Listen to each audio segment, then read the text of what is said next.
आईने हिंदी के एक नए एपिसोड में आपका स्वागत है, जहां आपके लिए लेकर के आते हैं इंडियन डिफेंस की प्रमुख अपडेट्स को। और इस वीडियो की हम शुरुआत करेंगे अमेरिका के जनरल इलेक्ट्रिक से आई एक बड़ी अपडेट से। दोस्तों, हम सब जानते हैं कि भारत का जो जेट इंजन प्रोग्राम है, इसमें काफी उतार चढ़ाव देखे गए। अभी हाल ही की अगर हम बात करें तो जो F414 इंजन भारत को जनरल इलेक्ट्रिक से मिलना है, इसमें थोड़ा डिले हमें फेस करनी पड़ रही है, क्योंकि इसमें ये प्रोग्राम रिव्यू में जा चुका है और जब तक अमेरिका का डिपार्टमेंट ऑफ कॉमर्स इसको क्लियरेंस नहीं दे देता, तब तक हम ये मान के चल रहे हैं कि ये प्रोग्राम आगे नहीं बढ़ेगा। लेकिन क्या आपको पता है कि F414 इकलौता इंजन नहीं है जिसने डिले को हिट किया है। इसके पहले लाइट कॉम्बैट एयरक्राफ्ट तेजस में इस्तेमाल किया जाने वाला जो F404 इंजन है, ये ऑलरेडी एक लंबे डिले को फेस करके फिर से रिज्यूम हो रहा है।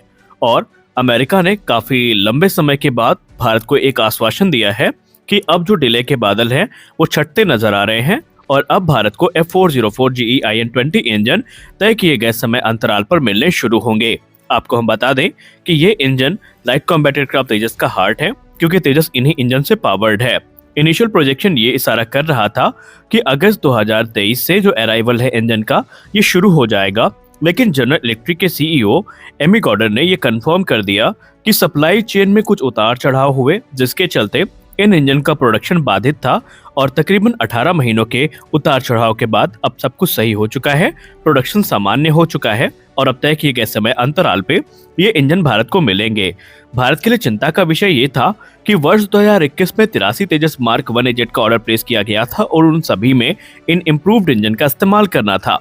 ऐसे में अगर ये इंजन की डिलीवरी डिले होती तो निसंदेह हमारा तेजस मार्क 1 प्रोग्राम पूरी तरीके से प्रभावित हो सकता था। लेकिन अब यह अनुमान लगाया गया है कि जनरल इलेक्ट्रिक पूरी ताकत के साथ ये जो इंजन है भारत को डिलीवर करने पर लगी हुई है। और इससे भारत के लिए राहत की खबर ये है कि एक जो संभावित डिले के बादल थे तेजस मार्क 1 की डिलीवरी में, वो छटते नजर आ रहे हैं। उन्होंने ये भी कहा कि जनरल इलेक्ट्रिक ने भारत की जरूरतों को ध्यान में रखते हुए इन इंजन के जो प्रोडक्शन लेवल्स हैं, इनको भी इनहेंस किया है। और तकरीबन ये मान के चलिए कि इनिशियली जनरल इलेक्ट्रिक भारत को 20 इंजन प्रति वर्ष की दर से डिलीवर करेगी और उसके बाद ये जो संख्या है ये और भी ज्यादा बढ़ सकती है। जनरल इलेक्ट्रिक को ये चीजें इसलिए भी काफी ज्यादा इंपॉर्टेंट लग रही हैं, क्योंकि जनरल इलेक्ट्रिक के लिए ये सौदा इतना छोटा नहीं है। पहले ये था कि भारत सिर्फ 83 तेजस को ऑपरेट करेगा, तो जनरल इलेक्ट्रिक भी यहाँ पर आश्वस्त थी। लेकिन जब से भारत ने 97 एडिशनल तेजस मार्क 1 जेट की खरीद की बात करी है, तो जनरल इलेक्ट्रिक के ऊपर भी प्रेशर काफी ज्यादा बन रहा है कि वो तय किए गए समय पर इन इंजन को भारत को डिलीवर करे। माना जा रहा है कि जनरल इलेक्ट्रिक अपने प्रोडक्शन को 2025 से और भी ज्यादा बढ़ाएगी, ताकि भारत का ये जो एम्बिशियस रोड मैप है, इसमें किसी प्रकार का जो हर्डल है ये फेस करना ना पड़े। आपको ये भी बता दें कि एक समय ऐसा था जब भारत में इन इंजन के को प्रोडक्शन की बात कही गई थी। इनफैक्ट जनरल इलेक्ट्रिक के अधिकारियों ने भारत से कई बार इस मुद्दे पर बात करी, लेकिन भारत ने जो जनरल इलेक्ट्रिक F404 इंजन है, इनके को प्रोडक्शन से मना कर दिया। और भारत ने कहा कि हमारा जो फोकस है वो F414 पर है, ना कि F404 पर है, क्योंकि तेजस में इस्तेमाल करने के लिए हम इसको इंपोर्ट कर लेंगे। लेकिन इंपॉर्टेंट ये है कि जो 98 किलोटन थ्रस्ट क्लास के F414 इंजन है, इनका को प्रोडक्शन जनरल इलेक्ट्रिक के साथ भारत में किया जाएगा।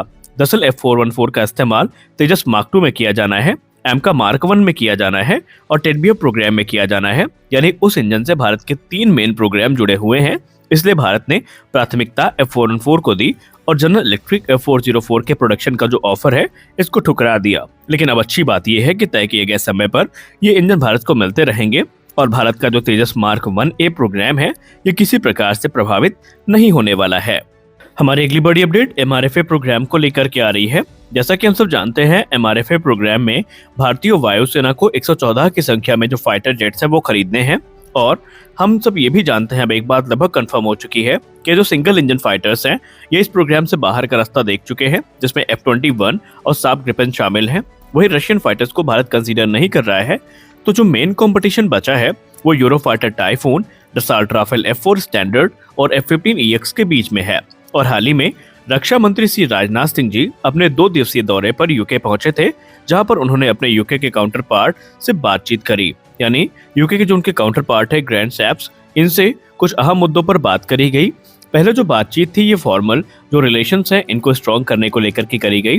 दूसरे दौर की जो वार्ता थी, उसमें कई डिफेंस प्रोजेक्ट है जो यूके और भारत के बीच में अटके हुए हैं, इनको रिज्यूम करने की बात करी गई। फिर जेट इंजन डेवलपमेंट के बारे में भारत को ब्रीफ किया गया कि कैसे रोल्स रॉयस का जो ऑफर है ये भारत को बेनिफिट पहुंचा सकता है, कैसे रोल्स रॉयस पूरा का पूरा जो एक इकोसिस्टम है भारत में वो विकसित कर सकती है। लेकिन फाइनली जो एमआरएफए है उस पर भी एक की फोकस रखा गया।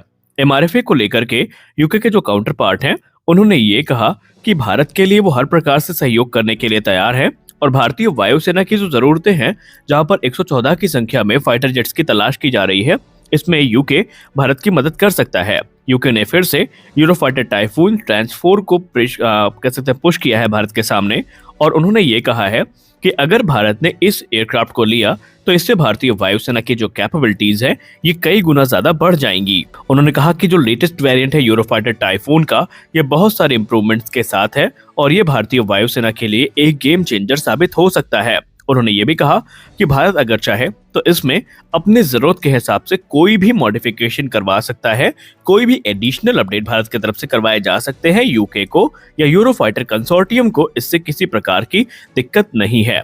आपको हम बता दें कि हाल ही में यूरोफाइटर टाइफून के लिए जो कस्टमर्स हैं उनकी बहुत बेसब्री से तलाश की जा रही है कि कोई बड़ा कस्टमर मिले ये यूरोफाइटर टाइफून को खरीदे, क्योंकि यूरोफाइटर टाइफून को लेकर के ये माना जा रहा है कि जो पुराने वेरिएंट्स हैं ये ऑलरेडी रिटायर किए जाने शुरू कर दिए गए हैं और जो लेटेस्ट वेरिएंट है इसका प्रोडक्शन 2030 तक चलेगा। लेकिन यूके ने कहा कि अगर भारत इस एयरक्राफ्ट को सेलेक्ट करता है तो भारत जब तक चाहे इसका प्रोडक्शन शुरू रख सकता है, क्योंकि वो यूके से जो इसकी प्रोडक्शन लाइन है यूरोप से भारत में शिफ्ट करने के लिए तैयार हैं। जी हाँ, उन्होंने बाकायदा भारत में यूरोफाइटर टाइफून की जो प्रोडक्शन लाइन है इसको भी शिफ्ट करने में अपनी जो सहमति है ये व्यक्त कर दी है।